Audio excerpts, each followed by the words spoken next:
Carson-Newman is on to the South Atlantic Conference Tournament Championship game with an 8-point win over Catawba. Coach, what was the key to a strong fourth quarter there as you broke up a 45 all tie with 9 unanswered? I mean, it's just making plays. You get in this environment, you got to step up. I felt like, and I don't know when Abby's 3 came, but I think Campbell's 3, or maybe both, I don't know, the third and the fourth. It's kind of a blur a little bit.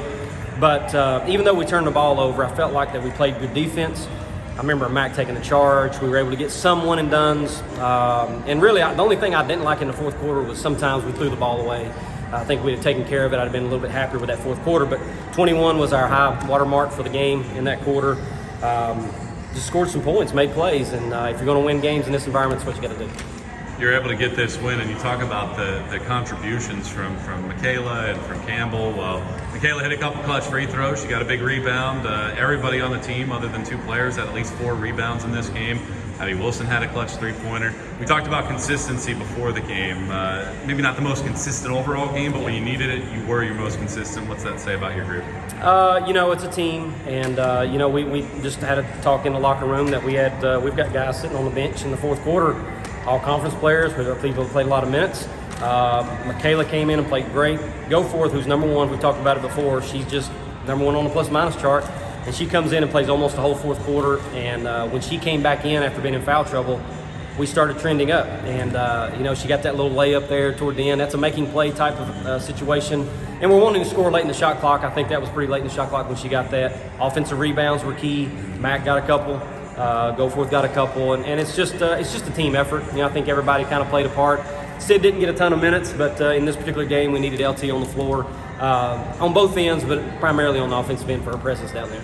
We talked about it maybe a few days ago about how the majority of this team really hasn't had to win a neutral site game like this in a big tournament situation. What was the key to seeing your group getting over the hump in a game like this? I mean, it's obviously big. That's what you sign up for, is to finish high in your league and come to Furman and get to play on the last day. And we're going to be playing a good team, great team tomorrow.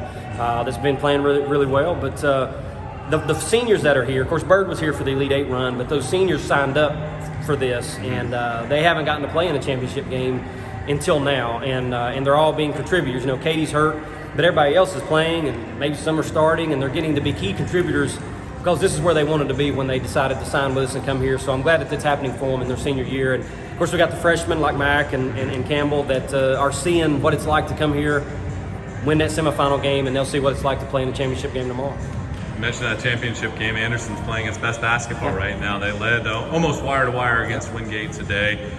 What kind of challenges does a team that's probably the tallest and lengthiest team in the league present for tomorrow in the title? Well, you just said it. You got a super quick guard. Well, 2 of them really. One of the top scoring guards in the country. Freshman player of the league in McDowell, and length. There's just length all over the floor outside of the 2 guards, but they're so fast that they play bigger than they are. So it's a real challenge, to try to limit their guard play, and then also try to limit them inside. They've got a good inside-out punch. We feel like we've got a good inside-out punch. But I like how they're playing. I like how they played down the stretch. They've only had that one hiccup at Catawba. I think 2 good teams that are playing well at the end of the year are going to be taking 10 off tomorrow. And, we look forward to the challenge. We're glad that we're the 2 last teams standing for this particular year at the SAC Tournament.